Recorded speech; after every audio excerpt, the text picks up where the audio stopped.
একটি খবরে নতুন করে উত্তেজনা ছড়িয়েছে। দাবি করা হচ্ছে চীনের সহায়তায় ইরান তাদের সামরিক বহরে যুক্ত করতে পারে প্রায় 500টি ব্যালিস্টিক ক্ষেপণাস্ত্র। আর এই ক্ষেপণাস্ত্র দিয়েই কি যুক্তরাষ্ট্রের যুদ্ধজাহাজ এমনকি বিমানবাহী রণতরীকেও লক্ষ্য করা হতে পারে? এই প্রশ্নই এখন ঘুরছে চারদিকে। এই উত্তেজনার মাঝেই মার্কিন বিমানবাহী রণতরী ইউএসএস আব্রাহাম লিঙ্কন মধ্যপ্রাচ্যের সামুদ্রিক সীমানায় প্রবেশ করেছে। সাধারণভাবে বলা যায়, যেখানে মার্কিন এয়ারক্রাফট ক্যারিয়ার যায় সেখানে পরিস্থিতি মোটেও স্বাভাবিক থাকে না, কারণ একটি বিমানবাহী রণতরী মানেই ভাসমান সামরিক ঘাঁটি। এদিকে ইরানের ভেতর থেকেও আসছে নানা গুঞ্জন। বলা হচ্ছে দেশটির সর্বোচ্চ ধর্মীয় নেতা আয়াতুল্লাহ আলী খামেনি নিরাপত্তাজনিত কারণে গোপন স্থানে আশ্রয় নিয়েছেন। এমনকি রাষ্ট্র পরিচালনার কিছু দায়িত্ব তিনি নিজের তৃতীয় ছেলেকে দিয়েছেন, এমন কথাও শোনা যাচ্ছে। যদিও এসব তথ্য আনুষ্ঠানিকভাবে নিশ্চিত নয়, তবে ইরানের ইতিহাসে এমন গুজব সাধারণত তখনই ছড়ায় যখন পরিস্থিতি সত্যিই গুরুতর হয়। প্রশ্ন হলো, ইরান কি যুদ্ধের প্রস্তুতি নিচ্ছে? ব্রিটিশ সংবাদ মাধ্যম দ্য টেলিগ্রাফ এক প্রতিবেদনে দাবি করেছে চীন ইরানকে কয়েক হাজার কেজি সোডিয়াম পারক্লোরেট পাঠিয়েছে। এই রাসায়নিক উপাদান ব্যালিস্টিক মিসাইলের জ্বালানি তৈরিতে ব্যবহার করা হয়। প্রতিবেদনের মতে এই পরিমাণ রাসায়নিক দিয়ে ইরান খুব অল্প সময়ের মধ্যে প্রায় 500টি মাঝারি পাল্লার ব্যালিস্টিক মিসাইল তৈরি করতে সক্ষম। এখানে একটি বিষয় পরিষ্কার করা দরকার, চীন সরাসরি মিসাইল দেয়নি, দিয়েছে কাঁচামাল। কিন্তু আধুনিক যুদ্ধে কাঁচামাল মানেই শক্তি। এর আগে গত বছর জুনে মাত্র 12 দিনের এক সংঘর্ষে ইসরায়েল ইরানের 21টি মিসাইল উৎপাদন কেন্দ্রে হামলা চালিয়েছিল। ধারণা করা হয়েছিল এতে ইরানের ক্ষেপণাস্ত্র সক্ষমতা বড় ধাক্কা খাবে, কিন্তু বাস্তবে দেখা যায় এই 21টির মধ্যে 16টি কেন্দ্র ইরান আবারও চালু করে ফেলেছে। ইরানের এক জ্যেষ্ঠ সামরিক কর্মকর্তা দ্য টেলিগ্রাফকে জানিয়েছেন, আমাদের ভূগর্ভস্থ ক্ষেপণাস্ত্র ঘাঁটিগুলো কয়েকদিন ধরেই সর্বোচ্চ সতর্কতায় রয়েছে। ট্রাম্প যদি অকারণে হামলা চালান, আমরা প্রস্তুত। এদিকে স্যাটেলাইট চিত্র বিশ্লেষণ করে জানা গেছে ইরানের সেমন প্রদেশে অবস্থিত ইমাম খোমেনি স্পেস পোর্টে সম্প্রতি ক্ষেপণাস্ত্র পরীক্ষা চালানো হচ্ছে। এটি স্পষ্ট ইঙ্গিত দেয় ইরান শুধু কথায় নয়, বাস্তবেও প্রস্তুতি নিচ্ছে। এই পরিস্থিতিতে যুক্তরাষ্ট্র বসে নেই। মধ্যপ্রাচ্যে অবস্থিত তাদের সামরিক ঘাঁটিগুলোতে নিরাপত্তা বাড়ানো হয়েছে, কারণ ইরানের শীর্ষ নেতারা প্রকাশ্যেই বলেছেন যুদ্ধ শুরু হলে প্রথম আঘাত আসতে পারে মার্কিন ঘাঁটিগুলোর ওপর।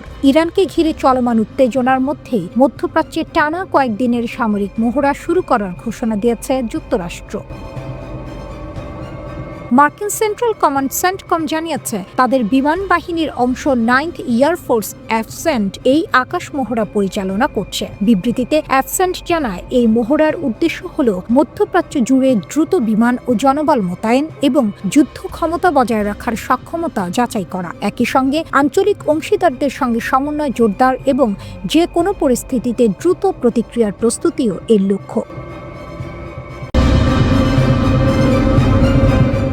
ইরান সংকটে ট্রাম্প বুঝলেন আমেরিকার সামরিক শক্তিরও সীমা আছে। মধ্যপ্রাচ্য ও ওয়াশিংটনের অনেকেই ধরে নিয়েছেন মার্কিন প্রেসিডেন্ট ডোনাল্ড ট্রাম্প এবার ইরানের ওপর সরাসরি সামরিক হামলা চালাতে যাচ্ছেন, কারণ তিনি ভেনেজুয়েলায় এক দুঃসাহসিক অভিযানে নিকোলাস মাদুরোকে আটক করার নির্দেশ দিয়েছিলেন। তাই অনেকের ধারণা ছিল ইরানের ক্ষেত্রেও তিনি একই পথে হাঁটবেন। পেন্টাগন তখন প্রস্তুতি নিচ্ছিল। একটি মার্কিন যুদ্ধজাহাজ পারস্য উপসাগরে ঢুকেছে। মিত্র দেশগুলোকে সতর্ক করা হয়েছে। কাতারের আল উদেইদ ঘাঁটির সেনাদেরও সম্ভাব্য ইরানি পাল্টা হামলার আশঙ্কায় সরিয়ে নেওয়ার কথা ভাবা হচ্ছিল। ট্রাম্প নিজেও সামাজিক মাধ্যমে ইরানের বিক্ষোভকারীদের উদ্দেশ্যে লিখেছিলেন সহায়তা আসছে, কিন্তু শেষ পর্যন্ত সেই হামলা আর হলো না। কেন? এর উত্তরটা খুব গুরুত্বপূর্ণ। একটা বড় মোড় আসে। মার্কিন দূত স্টিভ উইটকফ ট্রাম্পকে জানান ইরান সরকার বিক্ষোভের ঘটনায় আটক প্রায় 800 জনের ফাঁসি কার্যকর করা থেকে সরে এসেছে। পরে মার্কিন গোয়েন্দা সংস্থাও নিশ্চিত করে ফাঁসি হয়নি। এরপর ট্রাম্প বলেন, আমরা দেখব পরিস্থিতি কোথায় যায়। এই সিদ্ধান্তের পেছনে কয়েকটি বড় বাস্তবতা কাজ করেছে। ইরান কোনো ছোট টার্গেট না, এটি সিরিয়া বা ইয়েমেন নয়। ইরানে হামলা মানে শুধু একটি দেশ নয়, পুরো মধ্যপ্রাচ্য অস্থির হয়ে পড়া। সেখানে রয়েছে প্রায় 30,000 মার্কিন সেনা। হামলা হলে ইরান পাল্টা আঘাত করবে, এটা প্রায় নিশ্চিত। মার্কিন সামরিক প্রস্তুতির সীমাবদ্ধতা। তখন যুক্তরাষ্ট্রের একটি বড় অংশের নৌ ও বিমান শক্তি ক্যারিবিয়ানে ও অন্য অঞ্চলে মোতায়েন ছিল। মধ্যপ্রাচ্যে পর্যাপ্ত শক্তি না থাকলে ইরানের পাল্টা হামলা ঠেকানো কঠিন হতো। ইসরায়েল নিজেও প্রস্তুত ছিল না।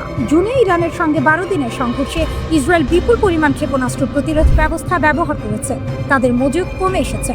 ইসরায়েলের প্রধানমন্ত্রী নেতানিয়াহু নিজেই ট্রাম্পকে ফোন করে হামলা না করতে বলেন। সৌদি আরব, কাতার, সংযুক্ত আরব আমিরাত, ওমান ও মিশর সবাই ট্রাম্পকে সরাসরি জানায় সামরিক হামলা হলে পুরো অঞ্চলের অর্থনীতি ও নিরাপত্তা ভেঙে পড়বে। তেলের বাজারে ধাক্কা লাগবে, যা শেষ পর্যন্ত আমেরিকাকেই ক্ষতিগ্রস্ত করবে। ট্রাম্পের ব্যক্তিগত হিসাব, তিনি সাধারণত এমন অপারেশন পছন্দ করেন যেগুলো ওয়ান অ্যান্ড ডান, দ্রুত শুরু দ্রুত শেষ। কিন্তু ইরান যুদ্ধ মানে দীর্ঘ, জটিল ও অনিশ্চিত সংঘাত। ট্রাম্প বুঝতে পারেন এখানে লাভের চেয়ে ক্ষতি বেশি। হোয়াইট হাউসের ভেতরেও মতভেদ ছিল, কেউ হামলার পক্ষে, কেউ বিপক্ষে। সিআইএ প্রধান সহিংসতার ভিডিও দেখান, আবার অর্থমন্ত্রী বলেন নিষেধাজ্ঞা কাজ করতে দিন। শেষ পর্যন্ত ট্রাম্প সিদ্ধান্ত নেন এখন নয়। এর মানে এই নয় যে বিপদ কেটে গেছে। মার্কিন যুদ্ধ বিমানবাহী রণতরী আব্রাহাম লিঙ্কন মধ্যপ্রাচ্যের দিকে যাচ্ছে। 2-3 সপ্তাহের মধ্যে পরিস্থিতি আবার বদলাতে পারে। কিন্তু এই মুহূর্তে একটি বিষয় পরিষ্কার, ইরান সংকটে ট্রাম্প বুঝেছেন শুধু সামরিক শক্তি দিয়ে সব সমস্যার সমাধান হয় না। এটা শুধু ইরান নয়, এটা আমেরিকার শক্তির সীমা বোঝার একটি বড় মুহূর্ত।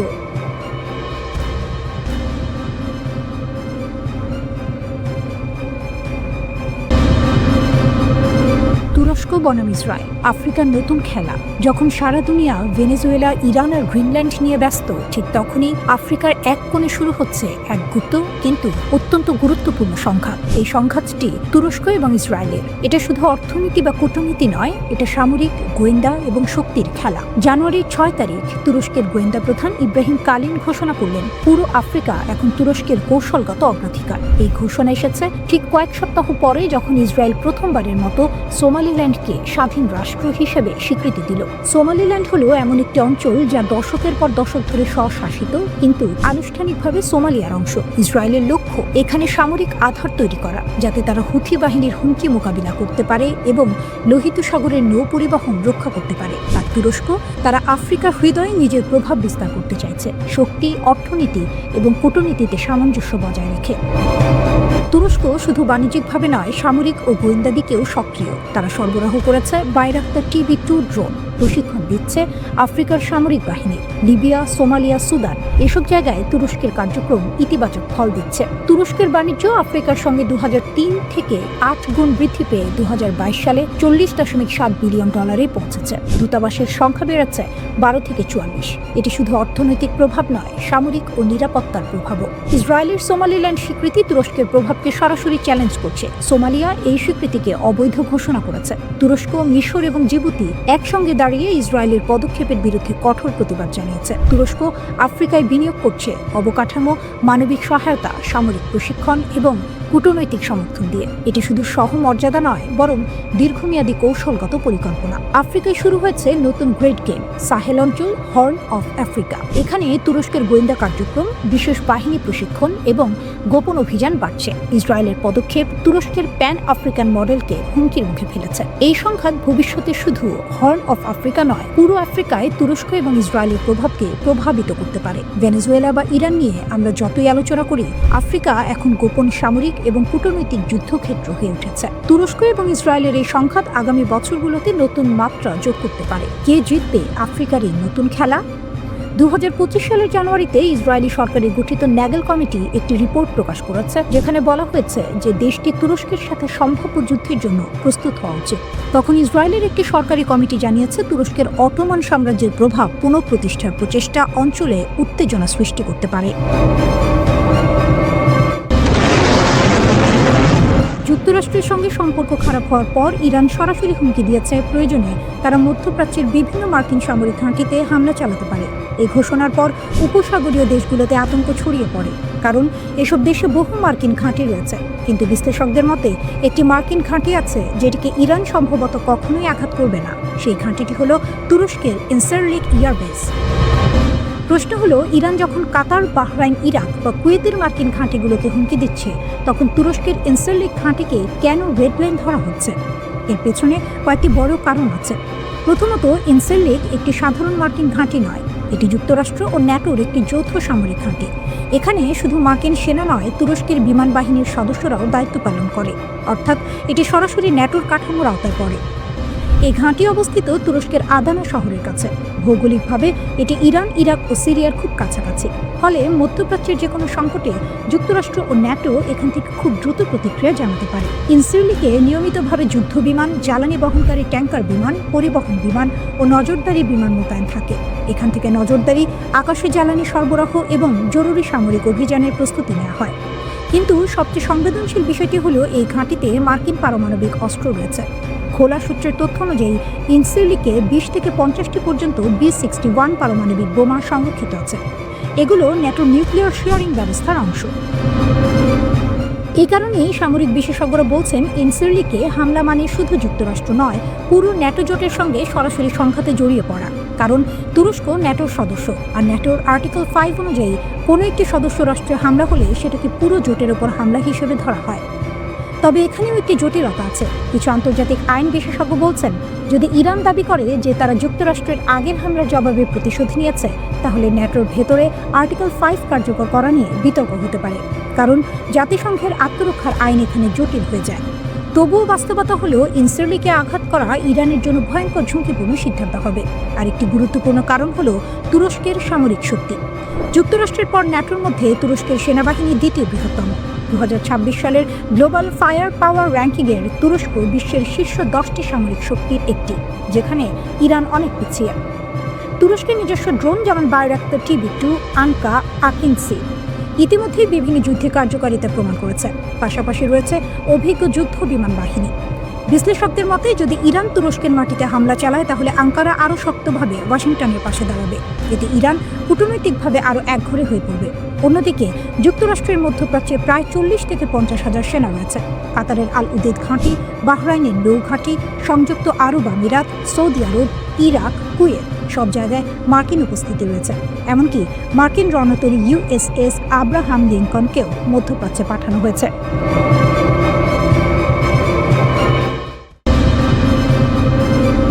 টিভিতে কিল ট্রাম্প হুমকি, ইরান যুক্তরাষ্ট্র সংঘাতকে আরও ভয়ঙ্কর দিকে যাচ্ছে। আন্তর্জাতিক রাজনীতিতে এমন একটি ঘটনা ঘটেছে যা গোটা বিশ্বকে নতুন করে ভাবতে বাধ্য করছে। ইরানের রাষ্ট্রীয় টেলিভিশনে সরাসরি এমন একটি ছবি ও বার্তা প্রচার করা হয়েছে, যাকে অনেকেই যুক্তরাষ্ট্রের প্রেসিডেন্ট ডোনাল্ড ট্রাম্পের প্রতি খোলামেলা হুমকি হিসেবে দেখছেন। এই ঘটনার পরই ইরান যুক্তরাষ্ট্রকে দিয়েছে তাদের দ্বিতীয় সরাসরি সতর্কবার্তা। ট্রাম্পের হাত কেটে দেব, IRGCর হুমকি। ইরানের ইসলামিক রিভলিউশনারি গার্ড কর্পস বা IRGCর একজন শীর্ষ কমান্ডার মোহসেন রাজৌরি প্রকাশ্যে বলেন, ট্রাম্প বলেছেন তার হাত ট্রিগারে, আমরা তার হাত আর আঙুল কেটে দেব। যদি আমরা এগোই তাহলে আর কোনো যুদ্ধবিরতির কথা হবে না। এখনই থামুন, পিছু হটুন, নইলে এই অঞ্চলে আপনাদের কোনো ঘাঁটি নিরাপদ থাকবে না। এই বক্তব্য আন্তর্জাতিক সংবাদ মাধ্যমে ব্যাপক আলোড়ন তোলে। বিশেষজ্ঞরা একে ইরানের পক্ষ থেকে ট্রাম্পের প্রতি দ্বিতীয় সরাসরি হুমকি হিসেবে দেখছেন। বার-আল-আগো কি সত্যি ইরানের রাডারে? সবচেয়ে চাঞ্চল্যকর বিষয় হলো, খবর অনুযায়ী ইরানের রাষ্ট্রীয় টেলিভিশনে এমন একটি ছবি দেখানো হয় যেখানে 2024 সালের এক নির্বাচনী সমাবেশে আহত ডোনাল্ড ট্রাম্পকে দেখা যাচ্ছে। সেই ছবির সঙ্গে লেখা ছিল, এইবার লক্ষ্যভ্রষ্ট হবে না। এইবার তাকে অনেকেই সরাসরি ট্রাম্পের ব্যক্তিগত নিরাপত্তার প্রতি ইঙ্গিত হিসেবে ব্যাখ্যা করছেন। আর এখান থেকেই প্রশ্ন উঠছে, ইরানকে এখন শুধু মার্কিন সামরিক ঘাঁটি নয়, বরং ট্রাম্পের ব্যক্তিগত অবস্থান, এমনকি মার-আল-আগো পর্যন্ত ভাবনায় রাখছে। হোয়াইট হাউসের প্রথম প্রতিক্রিয়া। এই ঘটনার পর সাংবাদিকরা হোয়াইট হাউসের প্রেস সেক্রেটারি ক্যারোলিন লেভিটকে প্রশ্ন করেন। তিনি বলেন, আমি বিষয়টি নিজে দেখিনি, আমরা এটি যাচাই করব এবং প্রেসিডেন্ট ও তার জাতীয় নিরাপত্তা টিমকে বিষয়টি খতিয়ে দেখতে বলবো। যুক্তরাষ্ট্র কি সত্যি হামলা খুব কাছাকাছি ছিল? আরেকটি গুরুত্বপূর্ণ প্রশ্ন ছিল, যুক্তরাষ্ট্র কি সত্যি ইরানে হামলা চালাতে যাচ্ছিল? এই প্রশ্নের উত্তরে প্রেস সেক্রেটারি বলেন, অনেক খবরই এসেছে অজ্ঞাত সূত্র থেকে। আসলে প্রেসিডেন্ট কি করবেন সেটা কেবল প্রেসিডেন্ট নিজেই জানেন। তবে তিনি পরিস্থিতি খুব কাছ থেকে পর্যবেক্ষণ করছেন এবং সব অপশন এখনও টেবিলে আছে। কেন সবাই এখন যুদ্ধ চায় না? খেয়াল করার বিষয় হলো, এই উত্তেজনার মধ্যেও ইসরায়েল ও যুক্তরাষ্ট্রের মিত্র কিছু আরব দেশ ট্রাম্পকে সরাসরি হামলা থেকে বিরত থাকতে বলেছে। কারণ ইরানে বড় হামলা হলে পুরো মধ্যপ্রাচ্য অস্থির হয়ে উঠতে পারে, তেল ও গ্যাসের দাম ভয়াবহভাবে বাড়তে পারে, হরমুজ প্রণালী ঝুঁকিতে পড়তে পারে। সবচেয়ে বড় কথা, একটি যুদ্ধ শুরু হলে তা নিয়ন্ত্রণের বাইরে চলে যাওয়ার সম্ভাবনা খুব বেশি। এই মুহূর্তে ইরান ও যুক্তরাষ্ট্র দুপক্ষই শক্ত বার্তা দিচ্ছে, কিন্তু বাস্তবে কেউই হয়তো যুদ্ধ চায় না। কেন এখন ইরানের উপর মার্কিন ইসরায়েল হামলার বিরোধিতা করছে আরব দেশগুলো? কয়েক বছর আগেও চিত্রটা ছিল একেবারে আলাদা। সৌদি আরব, সংযুক্ত আরব আমিরাত সহ অনেক আরব দেশে মনে করত ইরানই মধ্যপ্রাচ্যের সবচেয়ে বড় হুমকি। তাই যুক্তরাষ্ট্র যদি ইরানে সরকার পরিবর্তনের জন্য সামরিক হামলা চালাতো, অনেক আরব দেশ সেটাকে খারাপ চোখে দেখত না। কিন্তু 2025 সালের শেষে এসে পরিস্থিতি নাটকীয়ভাবে বদলে গেছে। আজ সেই আরব দেশগুলোই যারা একসময় ইরানের বিরোধী ছিল, এখন যুক্তরাষ্ট্রকে অনুরোধ করছে ইরানের ওপর হামলা করবেন না। প্রশ্ন হলো, হঠাৎ এই বদল কেন? এর উত্তর লুকিয়ে আছে ইসরায়েলের সাম্প্রতিক আচরণে। ইসরায়েলের গ্রেটার ইসরায়েল পরিকল্পনা গত প্রায় 2.5 বছর ধরে আরব নেতারা এক ভয়ঙ্কর বাস্তবতা সামনে থেকে দেখছেন। ইসরায়েল শুধু গাজায় হামলা চালাচ্ছে না, বরং ধীরে ধীরে পুরো অঞ্চলে নিজেদের প্রভাব বিস্তৃত করছে। ইসরায়েলের কিছু কট্টর নেতা প্রকাশ্যেই বলেছেন তাদের লক্ষ্য একটি গ্রেটার ইসরায়েল, যার সীমানাকে ইরাকের ইউফ্রেটিস নদী থেকে মিশরের নীল নদ পর্যন্ত।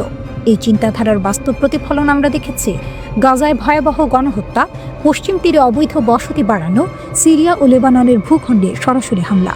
কিন্তু সবচেয়ে বড় ধাক্কা আসে 2025 সালের সেপ্টেম্বর মাসে। কাতারে ইসরায়েলের হামলা আরবদের চোখ খুলে দেয়। সেই মাসে ইসরায়েল সরাসরি হামলা চালায় কাতারে, যে দেশটি আবার যুক্তরাষ্ট্রের ঘনিষ্ঠ মিত্র। আরব নেতারা তখন বুঝে যান আজ কাতার, কাল কে। এর আগেই 2025 সালের জুনে ইসরায়েলের চাপে যুক্তরাষ্ট্র ইরানের ওপর বিমান হামলা চালায়, যার লক্ষ্য ছিল ইরানের পারমাণবিক কর্মসূচি ধ্বংস করা। এই ঘটনাগুলো একসঙ্গে আরব বিশ্বকে স্পষ্ট বার্তা দেয় ইসরায়েল এখন পুরো অঞ্চলে একক আধিপত্য চায়। আরব দেশগুলোর আরেকটি হিসাব খুব বাস্তব। ইরান এমনিতেই দুর্বল হয়ে পড়েছে, কঠোর নিষেধাজ্ঞায় অর্থনীতি নড়বড়ে, মার্কিন ইসরায়েল হামলায় সামরিক সক্ষমতা ক্ষতিগ্রস্ত, সিরিয়ায় আসাদ সরকারের পতন, হিজবুল্লাহ মারাত্মক চাপে। আরব নেতাদের মতে এত দুর্বল ইরানের ওপর আবার হামলা অপ্রয়োজনীয়, বরং ইরান যদি পুরোপুরি ভেঙে পড়ে তাহলে তার ফলাফল হবে ভয়াবহ। গৃহযুদ্ধ, শরণার্থী সংকট, জঙ্গিবাদের বিস্তার, যা শেষ পর্যন্ত আরব দেশগুলোকেই ভুগতে হবে। তেল, গ্যাস আর হরমুজ প্রণালী। আরব দেশগুলোর সবচেয়ে বড় দুশ্চিন্তা হলো অর্থনীতি। ইরানে হামলা হলে পাল্টা প্রতিক্রিয়ায় হরমুজ প্রণালী বন্ধ হয়ে যেতে পারে, তেল ও গ্যাস সরবরাহের ভয়াবহ সংকট তৈরি হবে, দাম আকাশচুম্বী হবে। মিশরও আতঙ্কিত, কারণ ইরানে অস্থিরতা বাড়লে লোহিত সাগর ও সুয়েজ খাল ঝুঁকিতে পড়বে, যা মিশরের অর্থনীতির মেরুদণ্ড। বদলে যাওয়া শত্রুর তালিকা। সবচেয়ে বড় পরিবর্তনটি এসেছে হুমকি মূল্যায়নে। একসময় সৌদি আরবের প্রধান শত্রু ছিল ইরান, কাতারের শত্রু ছিল সৌদি, মিশরের চোখে কাতার ছিল অস্থিরতার উৎস। আজ সেই সমীকরণ ভেঙে গেছে। আজ অধিকাংশ আরব দেশের চোখে সবচেয়ে বড় হুমকি ইসরায়েল, কারণ সীমান্ত মানে না, আন্তর্জাতিক আইন মানে না, প্রকাশ্যে ভূখণ্ড দখলের কথা বলে। আরব নেতারা ভয় পাচ্ছেন ইসরায়েল হয়তো ইতোমধ্যেই গ্রেটার ইসরায়েলের পথে।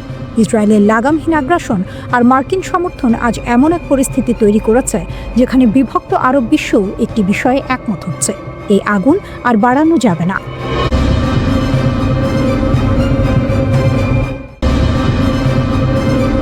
ইরানে চলমান অস্থিরতা এবং সম্ভাব্য যুদ্ধের আশঙ্কার মধ্যে এবার নতুন করে সতর্কতা জারি করেছে যুক্তরাষ্ট্র।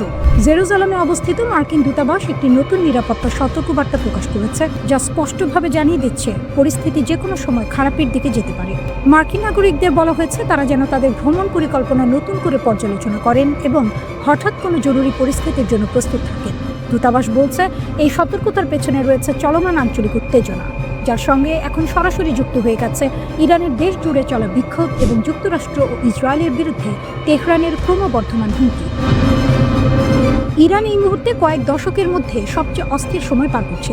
দেশ জুড়ে বিক্ষোভ, দ্রুত বিচার, কড়া নিরাপত্তা ব্যবস্থা এবং প্রতিশোধের হুঁশিয়ারি, সব মিলিয়ে পরিস্থিতি ভয়ঙ্কর রূপ নিচ্ছে। ইরানের নেতারা স্পষ্ট করে বলেছেন, যুক্তরাষ্ট্র বা ইসরায়েল যদি হস্তক্ষেপ করে তাহলে তার ফল ভোগ করতে হবে। এই বক্তব্যই পুরো অঞ্চল জুড়ে বড় সংঘাতের আশঙ্কা আরও বাড়িয়ে তুলেছে। এই প্রেক্ষাপটে ইসরায়েলে থাকা মার্কিন নাগরিকদের ব্যক্তিগত নিরাপত্তা বাড়ানোর আহ্বান জানিয়েছে দূতাবাস। সবাইকে বলা হয়েছে সতর্ক থাকতে হবে, সরকারি নির্দেশনা নিয়মিত অনুসরণ করতে হবে এবং পরিস্থিতি দ্রুত খারাপ হলে সঙ্গে সঙ্গে পদক্ষেপ নেওয়ার জন্য মানসিকভাবে প্রস্তুত থাকতে হবে। মার্কিন নাগরিকদের স্টেপ বা স্মার্ট ট্রাভেলার এনরোলমেন্ট প্রোগ্রামে নাম লেখানোর পরামর্শ দেওয়া হয়েছে, যাতে জরুরি অবস্থায় দ্রুত যোগাযোগ করা যায়। পাশাপাশি পাসপোর্ট যেন হালনাগাদ থাকে সেই বিষয়েও গুরুত্ব দেওয়া হয়েছে, কারণ হঠাৎ করেই দেশ ছাড়ার প্রয়োজন হতে পারে। এর আগেই মার্কিন পররাষ্ট্র দপ্তর আরও কঠোর একটি সতর্কতা জারি করেছে। ইরানে থাকা সব মার্কিন নাগরিককে অবিলম্বে দেশ ছাড়তে বলা হয়েছে। ভাষাটি ছিল খুবই কঠিন এবং সরাসরি। বলা হয়েছে কোনো ধরনের সাহায্য, সুরক্ষা বা উদ্ধার অভিযান আশা করা যাবে না। অর্থাৎ যদি কেউ সমস্যায় পড়ে, যুক্তরাষ্ট্র কিছুই করতে পারবে না। এখনই ইরান ছাড়েও এই বার্তায় কার্যত পৌঁছে দেওয়া হয়েছে মার্কিন নাগরিকদের কাছে। ইরানে চলমান বিক্ষোভ ইতিমধ্যেই ভয়াবহ রূপ নিয়েছে। পুলিশের সঙ্গে সংঘর্ষে বহু মানুষ নিহত হয়েছে। সরকার ব্যাপক ধরপাকড় শুরু করেছে। দেশের বড় অংশে ইন্টারনেট ও মোবাইল নেটওয়ার্ক বন্ধ করে দেওয়া হয়েছে। সরকারের দাবি, এসব বিক্ষোভ বিদেশি শক্তির উস্কানিতে হচ্ছে। মার্কিন ভার্চুয়াল দূতাবাস জানিয়েছে, এমনকি শুধু আমেরিকান পাসপোর্ট বহন করাও গ্রেপ্তারের কারণ হতে পারে। দ্বৈত নাগরিকদের বলা হয়েছে তারা যেন শুধু ইরানি পাসপোর্ট ব্যবহার করে দেশ ছাড়েন। যারা দেশ ছাড়তে পারছেন না তাদের নিরাপদ জায়গায় আশ্রয় নেওয়া এবং খাবার, পানি, ঔষধ মজুত রাখার পরামর্শ দেওয়া হয়েছে। এই সংকটের পেছনে রয়েছে যুক্তরাষ্ট্র, ইসরায়েল ও ইরানের মধ্যে দীর্ঘদিনের উত্তেজনা। গত গ্রীষ্মে ইরানের পারমাণবিক স্থাপনায় যুক্তরাষ্ট্র ও ইসরায়েলের হামলার পর থেকেই পরিস্থিতি আরও খারাপ হয়েছে। প্রেসিডেন্ট ডোনাল্ড ট্রাম্প দাবি করেছেন, ইরানকে পারমাণবিক অস্ত্র তৈরি থেকে আটকাতেই এই হামলা করা হয়েছে, যা ইরান অস্বীকার করছে। হোয়াইট হাউস জানিয়েছে, ট্রাম্প সব বিকল্প খোলা রেখেছেন। প্রয়োজনে সামরিক শক্তি ব্যবহার করতেও তিনি পিছপা হবেন না। ইরান পাল্টা হুঁশিয়ারি দিয়েছে, যুক্তরাষ্ট্র বা ইসরায়েল হস্তক্ষেপ করলে তাদের ঘাঁটি ও সেনারা লক্ষ্যবস্তু হবে। একই সঙ্গে ইরান দাবি করেছে তারা বিদেশি গুপ্তচর ও নাশকতার প্রমাণ পেয়েছে।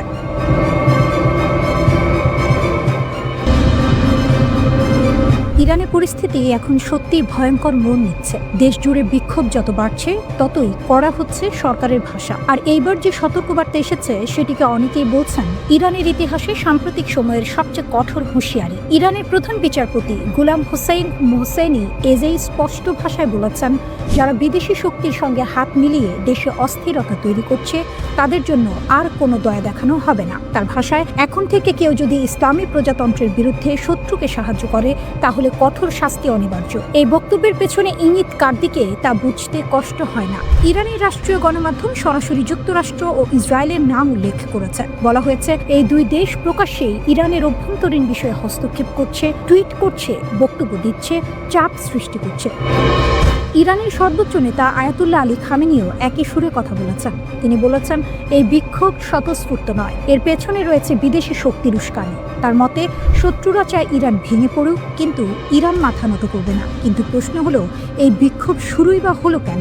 এর শুরু অর্থনীতি থেকে। ডিসেম্বরে তেহরানের গ্র্যান্ড বাজারে দোকানিরা দোকান বন্ধ করে দেন, কারণ ইরানি মুদ্রার ভয়াবহ পতন। এই অর্থনৈতিক ক্ষোভই ধীরে ধীরে রূপ নেয় রাজনৈতিক বিক্ষোভে। বিক্ষোভ ছড়িয়ে পড়ে ইলাম, লোরেস্তান, কেরমানশাহ, হামাদান সহ পশ্চিম ও দক্ষিণ পশ্চিমাঞ্চলে। মানবাধিকার সংগঠনগুলো বলছে, দমন পীড়ন ভয়াবহ আকার নিয়েছে। একটি কুর্দি পর্যবেক্ষক গোষ্ঠীর দাবি, প্রথম 10 দিনেই গ্রেপ্তার হয়েছে 1,500-এর বেশি মানুষ। নিহতের সংখ্যা 35 ছাড়িয়েছে বলে দাবি করা হচ্ছে, যদিও সরকারিভাবে ইরান কোনো সংখ্যা জানায়নি। রাষ্ট্রীয় সংবাদ মাধ্যম অবশ্য বলছে সহিংসতা হয়েছে। ব্যাংকে আগুন, দোকান লুট, পুলিশের সঙ্গে গুলির লড়াই, এসব ঘটনার কথা তারা তুলে ধরছে। মালিক শাহীতে জানাজার সময় সরকার বিরোধী স্লোগান দেওয়ার পর পরিস্থিতি নিয়ন্ত্রণের বাইরে চলে যায় বলে দাবি করা হয়েছে। এর মধ্যে আন্তর্জাতিক চাপ বাড়ছে।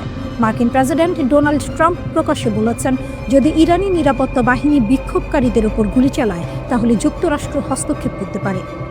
এই বক্তব্য ইরানকে আরও ক্ষুব্ধ করেছে, কারণ 1 বছরেরও কম সময় আগে ইরানের পারমাণবিক স্থাপনায় যুক্তরাষ্ট্র ও ইসরায়েল হামলা চালিয়েছিল, যাকে ইরান এখনও জাতীয় অপমান হিসেবে দেখে। ইরানের বক্তব্য পরিষ্কার, তারা মনে করে যুক্তরাষ্ট্র ও ইসরায়েল যুগের পর যুগ ধরে ইরানের শত্রু। তাদের ভাষায়, এই দুই শক্তি ইরানের বিজ্ঞানী, কমান্ডার, এমনকি শিশুদের মৃত্যুর জন্য দায়ী। অন্যদিকে মানবাধিকার সংস্থাগুলো সতর্ক করছে, হাসপাতাল থেকে আহত বিক্ষোভকারীদের গ্রেপ্তার করা হচ্ছে, যা আন্তর্জাতিক আইনের সরাসরি লঙ্ঘন।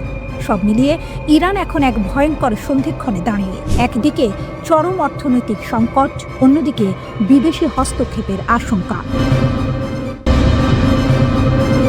ইরান জুড়ে অশান্তির আগুন এখন ছড়িয়ে পড়েছে।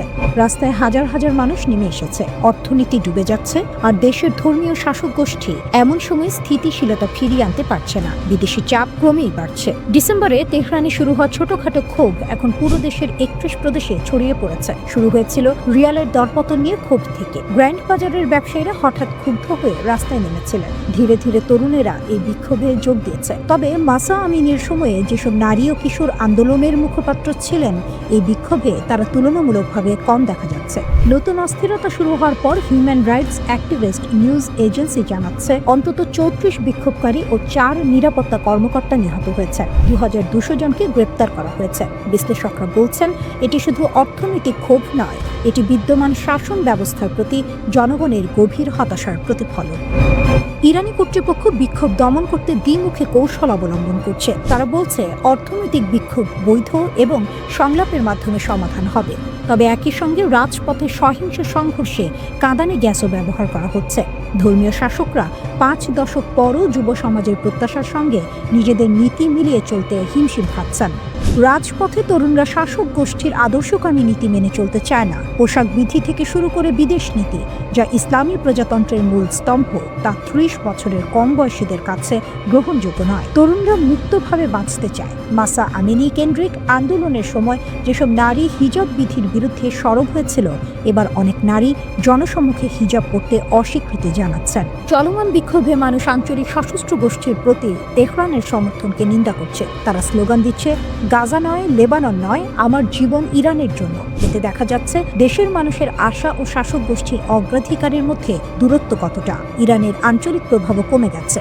গাজায় হামাস, লেবাননে হিজবুল্লাহ, ইয়েমেনে হুথি, ইরাকে মিলিশিয়াদের উপর আঘাত এবং সিরিয়ার শাসক বাশার আল আসাদের ক্ষমতাচ্যুত হওয়ার প্রভাব পড়েছে। ইসরায়েলের হামলাও এই অঞ্চলে উত্তেজনা বাড়িয়েছে। সর্বোচ্চ নেতার সামনে সহজ পথ নেই। ভাতাঙ্কা বলেন, পূর্বের মতো দমন পীড়ন এবং সামান্য ছাড়ের কৌশল এবার কার্যকর হচ্ছে না। পরিবর্তন অনিবার্য মনে হচ্ছে।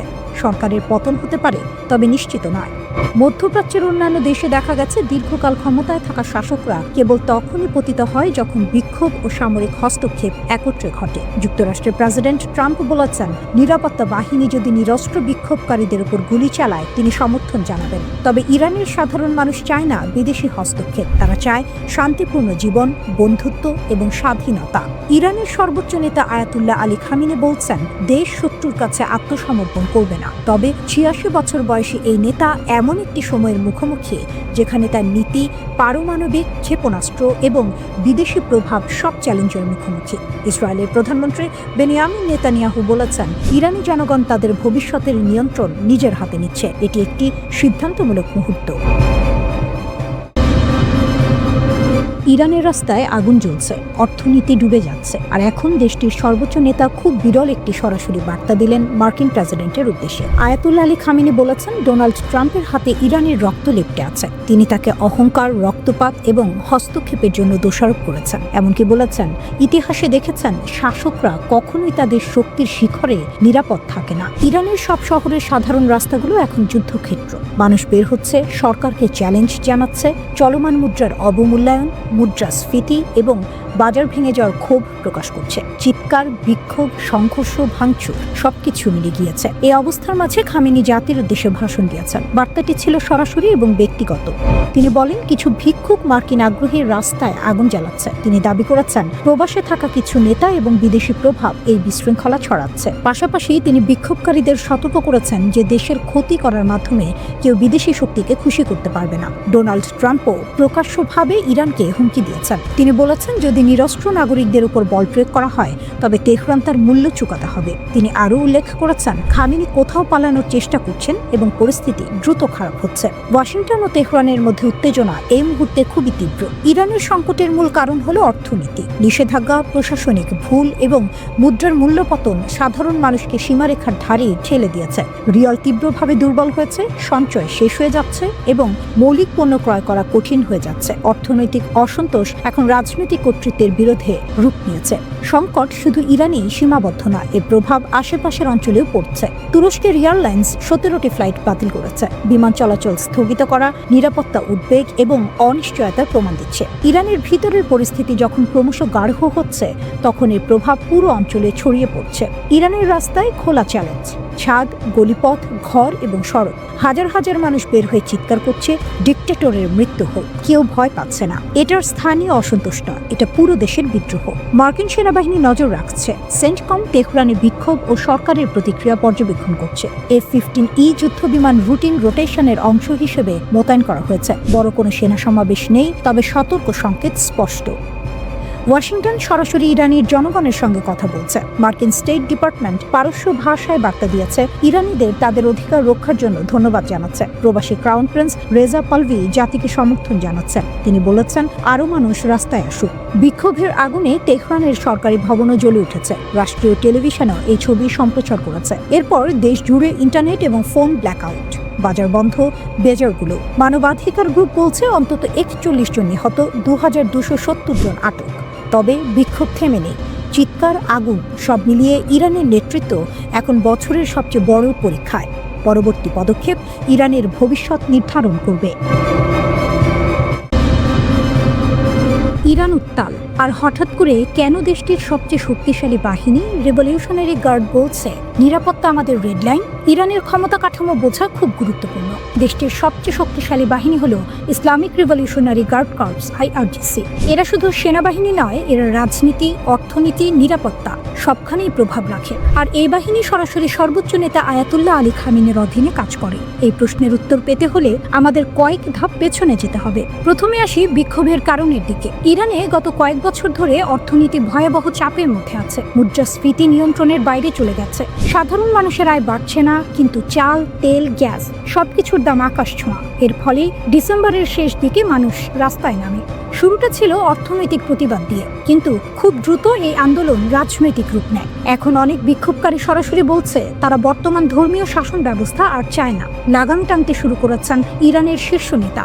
IRGC এক বিবৃতিতে বলেছে, নিরাপত্তা একটি রেড লাইন। 1979 সালের ইসলামিক বিপ্লবের অর্জন রক্ষা করা আমাদের দায়িত্ব। এর মানে হলো ইরান সরকার মনে করছে পরিস্থিতি হাতের বাইরে যাচ্ছে, এখন আর নরম পথে হাঁটার সুযোগ নেই। এদিকে মাঠের পরিস্থিতি আরো ভয়ঙ্কর হচ্ছে। রাষ্ট্রীয় সংবাদ মাধ্যম বলছে, তেহরানের কাছে কারাজ শহরে একটি সরকারি ভবনে আগুন দেওয়া হয়েছে। সংঘর্ষ এখন দুই পক্ষেই প্রাণ নিচ্ছে। মানবাধিকার সংস্থাগুলো বলছে বহু সাধারণ মানুষও মারা গেছেন, কিন্তু সঠিক সংখ্যা জানা যাচ্ছে না, কারণ সরকার ইন্টারনেট বন্ধ করে দিয়েছে। পশ্চিম ইরানের এক প্রত্যক্ষদর্শী ফোনে জানিয়েছেন সেখানে রেভলিউশনারি গার্ড মোতায়েন করা হয়েছে এবং গুলি চালানো হচ্ছে। এখন প্রশ্ন, এই অস্থিরতা কি শুধু ইরানের ভেতরের সমস্যা? এখানেই আন্তর্জাতিক রাজনীতি ঢুকে পড়ে। যুক্তরাষ্ট্রের প্রেসিডেন্ট ডোনাল্ড ট্রাম্প এবং পররাষ্ট্রমন্ত্রী মার্কো রুবিও প্রকাশ্যে বিক্ষোভকারীদের সমর্থন দিয়েছেন। রুবিও বলেছেন, যুক্তরাষ্ট্র ইরানের সাহসী জনগণের পাশে আছে। ইরান সরকারের কাছে এটি সরাসরি বিদেশি হস্তক্ষেপ, তাই তেহরান শুরু থেকেই যুক্তরাষ্ট্র ও ইসরায়েলের দিকে আঙুল তুলছে। আরও একটি গুরুত্বপূর্ণ চরিত্র এখানে হাজির হয়েছেন, ইরানের শেষ শাহের ছেলে রেজা পাহলভি। তিনি বিদেশ থেকে বিক্ষোভকারীদের আহ্বান জানাচ্ছেন, শুধু রাস্তায় নামলেই হবে না, শহরের কেন্দ্র দখল করতে হবে। পরিবহন, তেল, গ্যাস খাতে ধর্মঘট ডাকতে হবে। কিন্তু এখানেও যুক্তরাষ্ট্র সাবধানী। ট্রাম্প স্পষ্ট বলেছেন তিনি এখনই পাহলভির সঙ্গে দেখা করতে চান না। বিশ্লেষকদের মতে যুক্তরাষ্ট্র আগে দেখতে চায় সরকার টিকে যায় নাকি আন্দোলন জেতে। সবশেষে ট্রাম্প সরাসরি হুঁশিয়ারি দিয়েছেন। তিনি বলেছেন, আপনারা যদি গুলি চালান, আমরাও গুলি চালাতে শুরু করব। এই বক্তব্য পরিস্থিতিকে আরো বিপজ্জনক করে তুলেছে।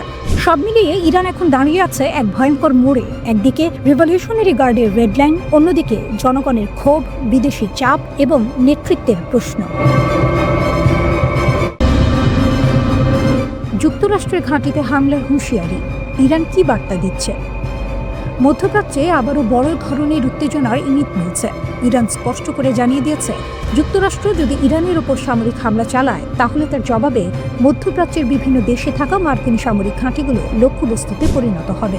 এই সতর্কবার্তা শুধু যুক্তরাষ্ট্রকে নয়, বরং আশেপাশের দেশগুলোকেও জানিয়ে দিয়েছে তেহরান। বার্তা সংস্থা রয়টার্স জানায়, মার্কিন প্রেসিডেন্ট ডোনাল্ড ট্রাম্প ইরানে চলমান বিক্ষোভকে সমর্থন জানিয়ে সম্ভাব্য হামলার হুমকি দেওয়ার পরই এই প্রতিক্রিয়া এসেছে। ইরানের এক জ্যেষ্ঠ কর্মকর্তা রয়টার্সকে জানান, তেহরান সৌদি আরব, সংযুক্ত আরব আমিরাত ও তুরস্ক সহ এই অঞ্চলের দেশগুলোকে সতর্ক করেছে। ওই কর্মকর্তার ভাষায় ইরান এসব দেশকে অনুরোধ করেছে যেন তারা ওয়াশিংটনকে ইরানে হামলা চালানো থেকে বিরত রাখে, কারণ যুক্তরাষ্ট্র যদি ইরানে আঘাত হানে, তাহলে এসব দেশে থাকা মার্কিন ঘাঁটিতেও পাল্টা হামলা চলতে পারে। কারণ যুক্তরাষ্ট্র যদি ইরানে আঘাত হানে, তাহলে এসব দেশে থাকা মার্কিন ঘাঁটিতেও পাল্টা হামলা চালানো হবে। এর মানে খুব পরিষ্কার, ইরান শুধু নিজের ভেতরের যুদ্ধের কথা ভাবছে না, পুরো মধ্যপ্রাচ্যকে এই সংঘাতের সম্ভাব্য ময়দান হিসেবে দেখছে। সরাসরি যোগাযোগ বন্ধ, সংকট আরও গভীর। এই উত্তেজনার আরেকটি গুরুত্বপূর্ণ দিক হলো ইরান ও যুক্তরাষ্ট্রের মধ্যে সরাসরি যোগাযোগ বন্ধ হয়ে গেছে। রয়টার্স জানায়, ইরানের পররাষ্ট্রমন্ত্রী আব্বাস আরাগচি এবং মার্কিন বিশেষ দূত স্টিভ উইটকফের মধ্যে আর কোনো সরাসরি কথা হচ্ছে না। কূটনৈতিক ভাষায় এটি খুবই গুরুত্বপূর্ণ সংকেত। সাধারণত এমন যোগাযোগ চালু থাকলে ভুল বোঝাবুঝি কমে, কিন্তু যোগাযোগ বন্ধ মানে সংকট এখন আরও অনিশ্চিত। একই সময় ইসরায়েলি সূত্রের বরাত দিয়ে রয়টার্স জানাচ্ছে, তেল আবিবের ধারণা ডোনাল্ড ট্রাম্প ইতোমধ্যে ইরানে হস্তক্ষেপের সিদ্ধান্ত নিয়ে ফেলেছেন। যদিও সে হস্তক্ষেপ কবে, কিভাবে, কতটা হবে তা এখনও স্পষ্ট নয়। এই পরিস্থিতির মাঝে কাতারের আল উদেইদ বিমান ঘাঁটি থেকে কিছু মার্কিন সেনাকে নিরাপদ স্থানে সরে যাওয়ার পরামর্শ দেওয়া হয়েছে। আল উদেইদ শুধু একটি ঘাঁটি নয়, এটি যুক্তরাষ্ট্রের সেন্ট্রাল কমান্ডের অন্যতম গুরুত্বপূর্ণ সদর দপ্তর। এখান থেকেই মধ্যপ্রাচ্যের বড় অংশে মার্কিন সামরিক অভিযান পরিচালিত হয়। আইআরজিসির ঘোষণা, আমরা পুরোপুরি প্রস্তুত। এই উত্তেজনার মধ্যে ইরানের ইসলামী বিপ্লবী গার্ড কোরের অ্যারোস্পেস ফোর্স বড় একটি ঘোষণা দিয়েছে।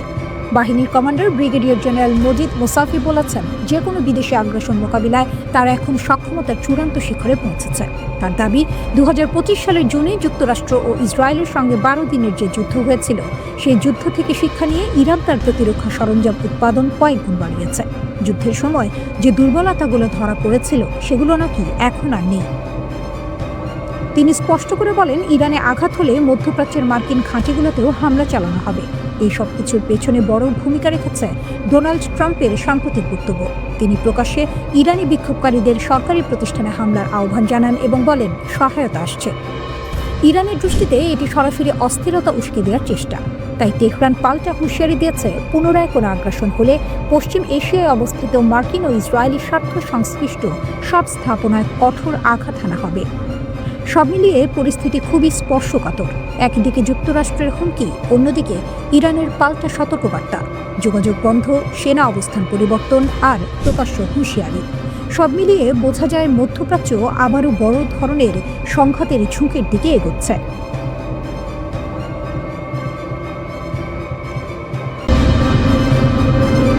মধ্যপ্রাচ্য এখন এমন একটি অবস্থানে দাঁড়িয়ে আছে, যেখানে একটি ছোট আঘাতও ভয়াবহ বিস্ফোরণে রূপ নিতে পারে। পরিস্থিতিটা অনেকটা এমন একটা আগ্নেয়গিরি, যেটা ভেতরে ভেতরে ফুটছে, শুধু ফেটে পড়ার অপেক্ষা। এই প্রেক্ষাপটে যদি ইরানে কোনো সামরিক হামলা হয়, তাহলে সেটাকে শুধু একটি দেশের উপর আক্রমণ হিসেবে দেখা যাবে না। ইরানে হামলা মানে পুরো মধ্যপ্রাচ্যে যুদ্ধের অ্যালার্ম বেজে ওঠা। ইরান এই ব্যাপারে একদম পরিষ্কার অবস্থান নিয়েছে। দেশটির শীর্ষ নেতারা বারবার বলেছেন, সীমা পেরোলেই পাল্টা জবাব আসবে, আর সেটা হবে বহুমুখী ও বিধ্বংসী। ইরানের পার্লামেন্ট স্পিকার মোহাম্মদ বাকির কালিবাফ সরাসরি যুক্তরাষ্ট্রকে উদ্দেশ্য করে এই হুঁশিয়ারি দিয়েছেন। এমন এক সময় এই বক্তব্য এলো যখন ইরানের ভেতরে সরকার বিরোধী বিক্ষোভ চলছে এবং বাইরের চাপও বাড়ছে। কালিবাফ বলেন, আমেরিকা যদি ইরানে নতুন করে সামরিক হামলার পথ বেছে নেয়, তাহলে শুধু ইসরায়েল নয়, মধ্যপ্রাচ্যে থাকা মার্কিন সামরিক ঘাঁটি ও নৌ পরিবহন কেন্দ্রগুলো ইরানের বৈধ লক্ষ্যবস্তুতে পরিণত হবে। এটা খুবই গুরুত্বপূর্ণ একটি বক্তব্য, কারণ এখানে তিনি শুধু ইসরায়েলের কথা বলেননি, তিনি ইঙ্গিত দিয়েছেন কাতার, সৌদি আরব, কুয়েত ও বাহরাইনে থাকা মার্কিন সামরিক ঘাঁটিগুলোর দিকে। এই দেশগুলো দীর্ঘদিন ধরেই যুক্তরাষ্ট্রের ঘনিষ্ঠ মিত্র। এখান থেকেই মধ্যপ্রাচ্যে অনেক মার্কিন সামরিক অভিযান পরিচালিত হয়। ইরানের বক্তব্য খুব স্পষ্ট, যদি এই ঘাঁটিগুলো ব্যবহার করে ইরানে হামলা চালানো হয়, তাহলে সেগুলোকেও আঘাতের আওতায় আনা হবে। এখন প্রশ্ন হলো, ইরান কি সত্যি এটা করতে পারবে? বিশেষজ্ঞদের মতে ইরানের সামরিক সক্ষমতা হালকাভাবে নেওয়ার সুযোগ নেই। ইরানের হাতে রয়েছে উন্নত ব্যালিস্টিক ক্ষেপণাস্ত্র, দীর্ঘপাল্লার ড্রোন প্রযুক্তি এবং সবচেয়ে বড় কথা, পুরো মধ্যপ্রাচ্য জুড়ে তাদের আঞ্চলিক মিত্রদের শক্ত নেটওয়ার্ক। লেবাননে হিজবুল্লাহ, ইয়েমেনে হুথি, ইরাকের সশস্ত্র গোষ্ঠী, সব মিলিয়ে ইরান এমন একটি অবস্থানে আছে যেখানে চাইলে তারা একসাথে একাধিক ফ্রন্টে চাপ তৈরি করতে পারে। এ কারণেই সামরিক বিশ্লেষকরা বলছেন, ইরানে হামলা হলে সেটা কখনোই সীমিত থাকবে না, সংঘাত ছড়িয়ে পড়বে পুরো অঞ্চলে। তেলের বাজার অস্থির হবে, নৌপথে ঝুঁকির মুখে পড়বে এবং বিশ্ব অর্থনীতিতেও বড় প্রভাব পড়তে পারে। তবে এখানে একটি গুরুত্বপূর্ণ বিষয় আছে, ইরান যে এত কড়া ভাষায় হুঁশিয়ারি দিচ্ছে তা যুদ্ধ শুরু করার জন্য নয়, বরং যুদ্ধ ঠেকানোর কৌশল হিসেবেই দেখছেন অনেক বিশ্লেষক। ইরানের দৃষ্টিতে যুক্তরাষ্ট্র ও ইসরায়েল তাদের নিরাপত্তার সবচেয়ে বড় হুমকি, কারণ মধ্যপ্রাচ্যের বিভিন্ন দেশে থাকা মার্কিন ঘাঁটি ও নৌবহর ব্যবহার করেই ইরানের বিরুদ্ধে হামলা চালানো হতে পারে। তাই ইরান আগেই পরিষ্কার করে দিচ্ছে, আমাদের ভূখণ্ডে আঘাত এলে সেই হামলার উৎস ও সহযোগী সবাই বৈধ লক্ষ্য হবে। এর পেছনে আরেকটি রাজনৈতিক হিসাবও আছে। দেশের ভেতরে বিক্ষোভ ও চাপের সময় বাইরের হুমকি সামনে এনে জাতীয় সংহতি জোরদার করা, এটা বহু রাষ্ট্রই করে থাকে। ইরানের ক্ষেত্রেও বিষয়টি ব্যতিক্রম নয় বলে মনে করছেন বিশ্লেষকরা। সব মিলিয়ে বলা যায়, মধ্যপ্রাচ্য এখন চরম উত্তেজনার এক বিপজ্জনক মোড়ে দাঁড়িয়ে। একটি ভুল সিদ্ধান্ত, একটি অপ্রয়োজনীয় আঘাত, আর তাতেই গোটা অঞ্চল ঢুকে যেতে পারে এমন এক সংঘাতে যার আগুন ছড়িয়ে পড়বে অনেক দূর পর্যন্ত। এই আগ্নেয়গিরি কি ফাটবে, নাকি শেষ মুহূর্তে কেউ ব্রেক টানবে? ইরান প্রকাশ্যে বলে দিচ্ছে, আমাদের দিকে তাকানোর চোখটাই উপড়ে ফেলব। কোনো সিনেমার সংলাপ না, এটা এসেছে ইরানের ইসলামিক রেভলিউশনারি গার্ড কর্পস IRGCর শীর্ষ কমান্ডারের মুখ থেকে। ইরানের IRGC স্থলবাহিনীর প্রধান ব্রিগেডিয়ার জেনারেল মোহাম্মদ কারামি স্পষ্ট ভাষায় ঘোষণা দিয়েছেন, ইরানের সেনাবাহিনী এখন ফুল রেডি। কেউ যদি ভুল করে ইরানের ওপর হামলার চিন্তা করে, তাহলে তার জবাব হবে দ্রুত, কঠোর এবং চূড়ান্ত। কারামি বলেন, ইরানের সশস্ত্র বাহিনীগুলোর মধ্যে সমন্বয় এখন সর্বোচ্চ পর্যায়ে। স্থল, আকাশ, সাইবার সব দিকেই প্রস্তুতি চলছে। প্রতিদিন নতুন সক্ষমতা তৈরি করা হচ্ছে, যেন নতুন ধরনের হুমকি এলেই সঙ্গে সঙ্গে মোকাবিলা করা যায়। কিন্তু এখানে একটি গুরুত্বপূর্ণ শব্দ আছে, হাইব্রিড ওয়ার। কারামির দাবি অনুযায়ী ইরান এখন শুধু সামরিক যুদ্ধের মুখে নয়, তারা লড়ছে একসাথে অনেকগুলো ফ্রন্টে। অর্থনৈতিক চাপ, সামাজিক অস্থিরতা, সাংস্কৃতিক আক্রমণ, রাজনৈতিক ষড়যন্ত্র, সাইবার হামলা, নিরাপত্তা হুমকি। অর্থাৎ এটা বন্দুক বনাম বন্দুকের লড়াই না, এটা পুরো সিস্টেম ভেঙে দেওয়ার যুদ্ধ। তবুও কারামি বলছেন, ইরানের নিরাপত্তা সীমান্ত থেকে শুরু করে দেশের গভীর পর্যন্ত পুরোপুরি নিয়ন্ত্রণে আছে।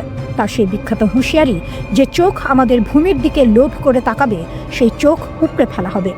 এদিকে শুধু স্থলবাহিনী নয়, আকাশ থেকে হুঁশিয়ারি এসেছে। IRGCর অ্যারোস্পেস ফোর্সের প্রধান ব্রিগেডিয়ার জেনারেল মাজিদ মুসাভি জানিয়েছেন, ইরানের ক্ষেপণাস্ত্র ও আকাশ প্রতিরক্ষা ব্যবস্থা এখন সর্বোচ্চ প্রস্তুত অবস্থায় রয়েছে। তিনি বলেন, যদি কেউ ইরানের জনগণের ওপর হামলা চালায়, তাহলে জবাব হবে নির্ণায়ক ও বিধ্বংসী। আর এখানেই সবচেয়ে গুরুত্বপূর্ণ তথ্যটা আসে। মুসাভির দাবি অনুযায়ী সাম্প্রতিক 12 দিনের যুদ্ধের পর ইরানের ক্ষেপণাস্ত্র উৎপাদন আগের চেয়ে আরও বেড়েছে। মানে যুদ্ধ ইরানকে দুর্বল করেনি, বরং আরও প্রস্তুত করেছে। এর আগেও ইরানের প্রতিরক্ষামন্ত্রী আজিজ নাসিরজাদে বলেছিলেন, ইরানের হাতে এমন কিছু চমক আছে যেগুলো হামলাকারীরা কল্পনাও করতে পারবে না। তিনি স্পষ্ট করে দিয়েছেন, ইরানে হামলা হলে শুধু হামলাকারী দেশই নয়, যারা সেই হামলায় সহযোগিতা করবে তাদের ঘাঁটি, স্বার্থ সবই বৈধ লক্ষ্যবস্তু হবে, পৃথিবীর যেখানেই থাকুক না কেন। এখন প্রশ্ন, যুক্তরাষ্ট্র কি করছে? এদিকে যুক্তরাষ্ট্র ও তার আঞ্চলিক মিত্ররা কাতারের আল উদেইদ ঘাঁটিতে নতুন এয়ার ও মিসাইল ডিফেন্স সমন্বয় সেল চালু করেছে। উদ্দেশ্য, মধ্যপ্রাচ্য জুড়ে একসাথে প্রতিরক্ষা জোরদার করা। রয়টার্সের তথ্য অনুযায়ী ইরান আগেই প্রতিবেশী দেশগুলোকে সতর্ক করেছে, যুক্তরাষ্ট্র যদি হামলা করে, তাহলে ওই দেশগুলোর ভেতরে থাকা মার্কিন ঘাঁটিও নিরাপদ থাকবে না। এমনকি আল উদেইদ ঘাঁটি থেকে মার্কিন সেনাদের 14 জানুয়ারির মধ্যে সরে যেতে বলা হয়। প্রতিরক্ষা জোরদার করা হয়েছে, হামলার অপশন টেবিলেই আছে। সব মিলিয়ে পরিস্থিতি এখন একেবারে আগুন। একদিকে ইরান বলছে, আমরা প্রস্তুত, ভয় পাই না। অন্যদিকে যুক্তরাষ্ট্র বলছে, দেখি কি হয়।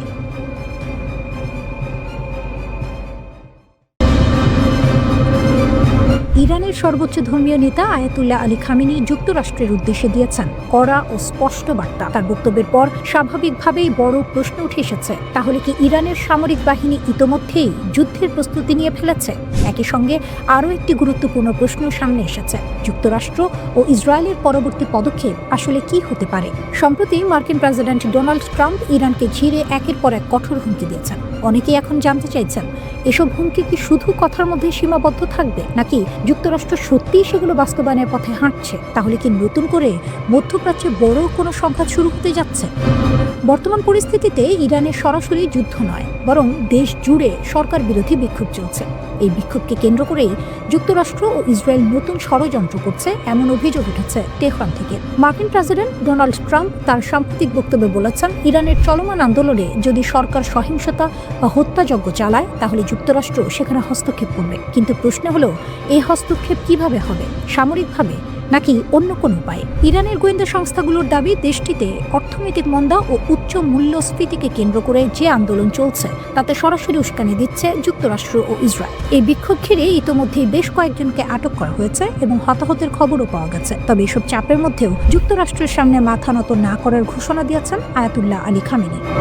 খামেনির বার্তা ছিল একেবারে স্পষ্ট। তিনি বলেছেন, ইরান কখনোই শত্রুদের কাছে নতি স্বীকার করবে না। বিক্ষোভকারীদের সঙ্গে আলোচনায় বসতে তারা প্রস্তুত, কিন্তু যারা দেশ দেশ জুড়ে দাঙ্গা ও সহিংসতা চালাচ্ছে তাদের বিরুদ্ধে কঠোর ব্যবস্থা নেওয়া হবে। 3 জানুয়ারির এক প্রতিবেদনে এই বক্তব্যের কথা নিশ্চিত করেছে ব্রিটিশ বার্তা সংস্থা রয়টার্স। এর আগে ট্রাম্পের হুমকির প্রতিক্রিয়ায় খামেনির জ্যেষ্ঠ উপদেষ্টা রিয়ার অ্যাডমিরাল আলী শামখানি আরও কড়া ভাষায় সতর্কবার্তা দেন। তিনি বলেন, মিথ্যা অজুহাতে যদি কেউ ইরানের অভ্যন্তরীণ বিষয়ে হস্তক্ষেপ করে তাহলে হস্তক্ষেপকারীদের হাত কেটে নেওয়া হবে। তার ভাষায়, ইরানের জাতীয় নিরাপত্তা একটি রেড লাইন, কেউ সেটা অতিক্রম করলেই কঠোর জবাব দেওয়া হবে। এখন মূল প্রশ্ন, যুক্তরাষ্ট্র যদি সত্যি হামলা চালায় তাহলে ইরান কি ধরনের পাল্টা ব্যবস্থা নেবে? এই প্রশ্নের জবাব দিতে গিয়ে ইরানের পররাষ্ট্রমন্ত্রী আব্বাস আরাকচি জানিয়েছেন, ইসরায়েল ও যুক্তরাষ্ট্রের যে কোনো হুমকি মোকাবিলায় ইরানের সামরিক বাহিনী পুরোপুরি প্রস্তুত। তিনি বলেন, ইরানের জনগণ তাদের অভ্যন্তরীণ বিষয়ে যে কোনো বিদেশি হস্তক্ষেপ জোরালোভাবে প্রতিরোধ করবে। একই সঙ্গে তিনি স্পষ্ট করে দেন, ইরানের শক্তিশালী সশস্ত্র বাহিনী জানে কোথায় এবং কিভাবে প্রতিরোধ বলয় গড়ে তুলতে হয় যদি কেউ দেশের সার্বভৌমত্বে আঘাত হানে। এদিকে ইসরায়েলের প্রধানমন্ত্রী বেনিয়ামিন নেতানিয়াহু ইরানের বিরুদ্ধে নতুন করে সামরিক অভিযানের সুযোগ খুঁজছেন বলে অভিযোগ উঠেছে। ট্রাম্পের কাছে ইরান প্রসঙ্গে নালিশ জানিয়ে নেতানিয়াহু দাবি করেছেন, ইরান অত্যন্ত গোপনে তাদের ক্ষেপণাস্ত্র সক্ষমতা বাড়াচ্ছে। এসব ক্ষেপণাস্ত্রে নাকি রাসায়নিক পদার্থের মতো শক্তিশালী বিস্ফোরক ব্যবহারের সক্ষমতাও রয়েছে। নেতানিয়াহুর অভিযোগ, এসব ক্ষেপণাস্ত্র ভবিষ্যতে ইহুদিবাদী রাষ্ট্রের বিরুদ্ধে ব্যবহার করতে পারে তেহরান। এ কারণে ইরান জুড়ে নতুন করে হামলা চালানোর অনুমতি ট্রাম্পের কাছে চেয়েছেন তিনি। তবে এখনো পর্যন্ত এই নতুন আগ্রাসনের দিনক্ষণ চূড়ান্ত হয়নি।